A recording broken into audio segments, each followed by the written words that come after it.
And next now on the panel we have Veer Deepak, who would come to us and speak to us about ethical perspective of euthanasia.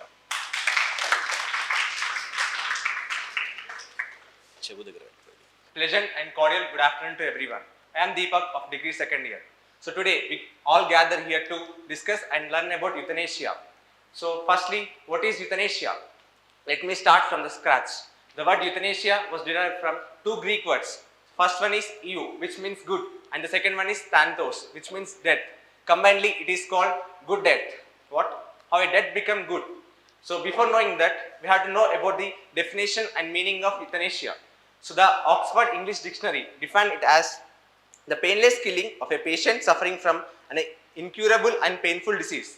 So at the same time, the British legislative defined it as the deliberative intervention undertaken with the express intention of ending a life to relieve intractable suffering. So the euthanasia, often called as mercy killing and dignified death. Okay, then why did it become a hot topic in recent past? Is a new concept for us? The answer is absolutely wrong. It has a strong base in our history, from ancient to medieval and medieval to modern times. Usually the ancient Greeks and Romans used it as a punishment. Even Nazi Germany used it to kill the children who are suffering with various diseases. This was documented in the BBC as genocide under the Nazi timeline.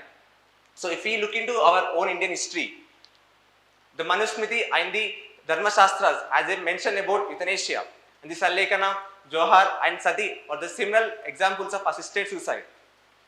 So not only that, even in our modern time, the great follower of Ahimsa, the Mahatma Gandhi, was in support of euthanasia. He quoted that the highest moral duty is to alleviate the suffering. So that's about the historical background of euthanasia. So in the contemporary times, the euthanasia has evolved into two different topics. So first one is active euthanasia, which means killing a patient by active means. For example, injecting a person with an ethical dose of drug. And the second one is passive euthanasia, which means intentionally letting a patient to die by removing the artificial support like ventilator and feeding tube. So that's about the basics of euthanasia. So how far it is ethical, moral, and how far it is legal? So well, that is legal in many countries like Netherlands, Belgium, Spain, Germany, Canada, and some other countries. So if we look into the ethical considerations of euthanasia, the many questions will arise, like the quality of life versus the sanctity of life, and the individual autonomy versus the bioethics. So these questions resulted into the many contemporary debates in present. So if someone of you asks me that why do you are in favor with euthanasia, then I would give the reply that we have the right to life with dignity in our constitution. So same like that, we should have the right to die with dignity. The Supreme Court in 2012 said that dignity in the process of dying is as much as part of the right to life under Article 21, and it is also a fundamental right. So, and some of you may can counter that right to life, right to die, and trouble-free death is against the karma cycle. The person who escapes from the suffering is also the against to the beliefs of religious beliefs like Hinduism, Jainism, and Buddhism. So then I would say that self-determination and freedom to determine death is an individual choice. So one among you can stand and counter me that we live in the land of India, where the principle of Vasudhaivaka Kutumbakam vibrates. The death of person not only affects him, but also it affects the individual life, his family, and surroundings, and a planet as a whole. So this debate continues up to endless. So, but if we look into the practicality of euthanasia, for example, in 2013, the Oregon, which is an American state, the 5 main reasons for euthanasia is not the suffering. It is the loss of self-respect and concern for burdening. The euthanasia in future also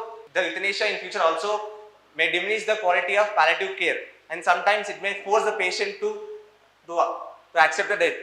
That's why the Immanuel Kant, a political thinker, stated that autonomy forbids the voluntary endings, which means a doctor or a person can end his life involuntarily to sideline the treatment. So that's why I say that the going for extremes will result in nothing. The Buddha preached Madhya Marga, that is middle path. Here the middle path is passive euthanasia. So in 2006, the Law Commission of India recommended that legalizing passive euthanasia will possible with strict and control mechanism.